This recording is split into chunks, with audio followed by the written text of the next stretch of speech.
System چلانا ان کے لیے مشکل ہو گیا.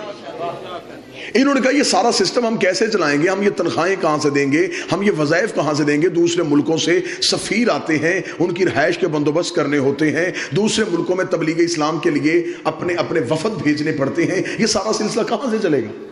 اب ذاتی لینڈ لارڈ تو تھے نہیں کہ گھر سے لا کے دین پہ خرچ کرتے. اب انہوں نے سوچا کہ کریں کیا. مشورہ یہ طے پایا کہ پہلے یہ دیکھیں کہ رسول یہ خرچہ کہاں سے کرتے تھے, یہ سارے سلسلے رسول کہاں سے چلاتے تھے. تو قریب بیٹھنے والوں نے یہ مخبری کی کہ رسول کی ایک جگیر ہے خیبر میں, یہودیوں کی وہ جگیر تھی جو انہوں نے رسول کو دے دی تھی, وہاں سے 40 لاکھ دینار آتے ہیں. وہاں پر کھجوروں کے باغ بھی تھے, 7 باغات تھے وہاں کھجوروں کے, اور اس دور میں سب سے بڑا بزنس کھجوروں کے باغ کا ہوتا تھا. یعنی کہ یہ عرب میں ایسا کاروبار تھا جس کی ہم نقصان کا کوئی خطرہ نہیں تھا. ٹھیک ہے جی.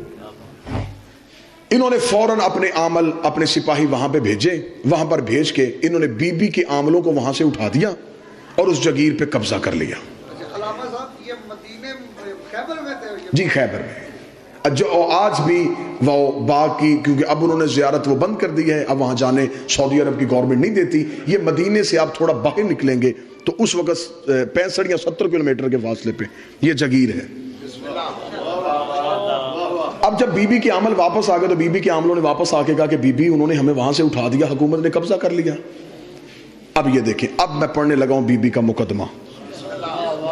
صداد سے اجازت لے کے میں مخدومہ کا حق پڑھنے لگا ہوں. جب آ کے عاملوں نے اطلاع دی, جناب فضہ روایت کرتی ہیں کہ اس دن بی بی مکنا اوڑھ رہی تھی, چادر اوڑھ رہی تھی, اور اپنے منہ میں بی بی زبان سے آہستہ دھیمے لہجے میں کہہ رہی تھی, ہوشیار ہو جا, اب تیرے مقابلے پہ بطول آ رہی ہے.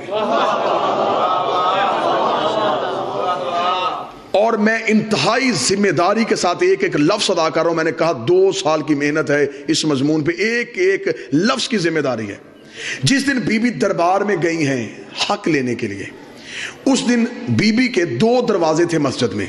ایک وہ جو گھر کے اندر سے مسجد میں کھلتا تھا, جو رسول نے سارے صحابہ کے بند کروائے تھے لیکن علی کا بند نہیں کروایا تھا, یہ وہ دروازہ. ایک دروازہ وہ ہے جو مرکزی گیٹ ہے مسجد کا.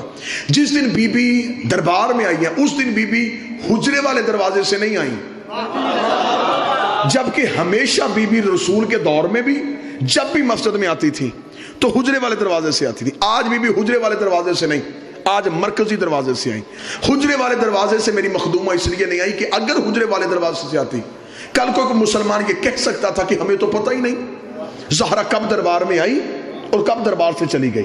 اس دن بی بی آئی ہے مرکزی دروازے سے, پہنچ گئی رسول کی بیٹی دربار میں, حاکم بیٹھا تھا تخت میں. میرا پہلا سوال ہے ہر غیرت مند مسلمان سے, آج بھی شرعی عدالت میں چلے جاؤ, پاکستان کی سپریم کورٹ میں, شرعی عدالتوں میں جا کے آج بھی قوانین شرعیہ اٹھا کے دیکھو. آج بھی پاکستان کے قانون کے مطابق اگر فیصلہ کیا جائے, زہرا پھر بھی جیت رہی ہے. آج پاکستان کے قوانین شرعیہ کے مطابق فیصلہ کیا جائے. میں سمجھا کے بات کروں گا, میں نے پہلے کہا تھا داد نہیں دینی, صرف سوچنا ہے اور توجہ فرمانی ہے. قوانین شرعی میں لکھا ہوا ہے کہ اگر کسی جگیر پہ قبضہ کرنے کے لیے مسلمان مجاہدین کا خون اور پسینہ بہے اور وہ جگیر مسلمان لے لیں, اس جگیر میں ہوتے ہیں 5 حصے. 4 ہوتے ہیں ان مجاہدین کے جنہوں نے جنگ کی, 5واں ہوتا ہے رسول کا.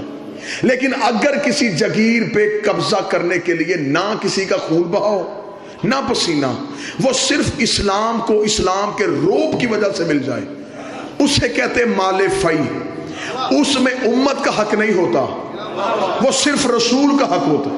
اب اگر اس جگیر پہ کسی نے گھوڑا دوڑایا ہے پھر اس میں امت کا حق.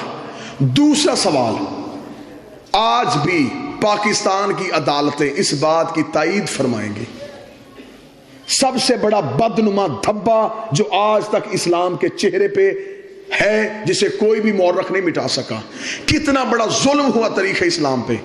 جس کے خلاف مقدمہ تھا وہی جج تھا.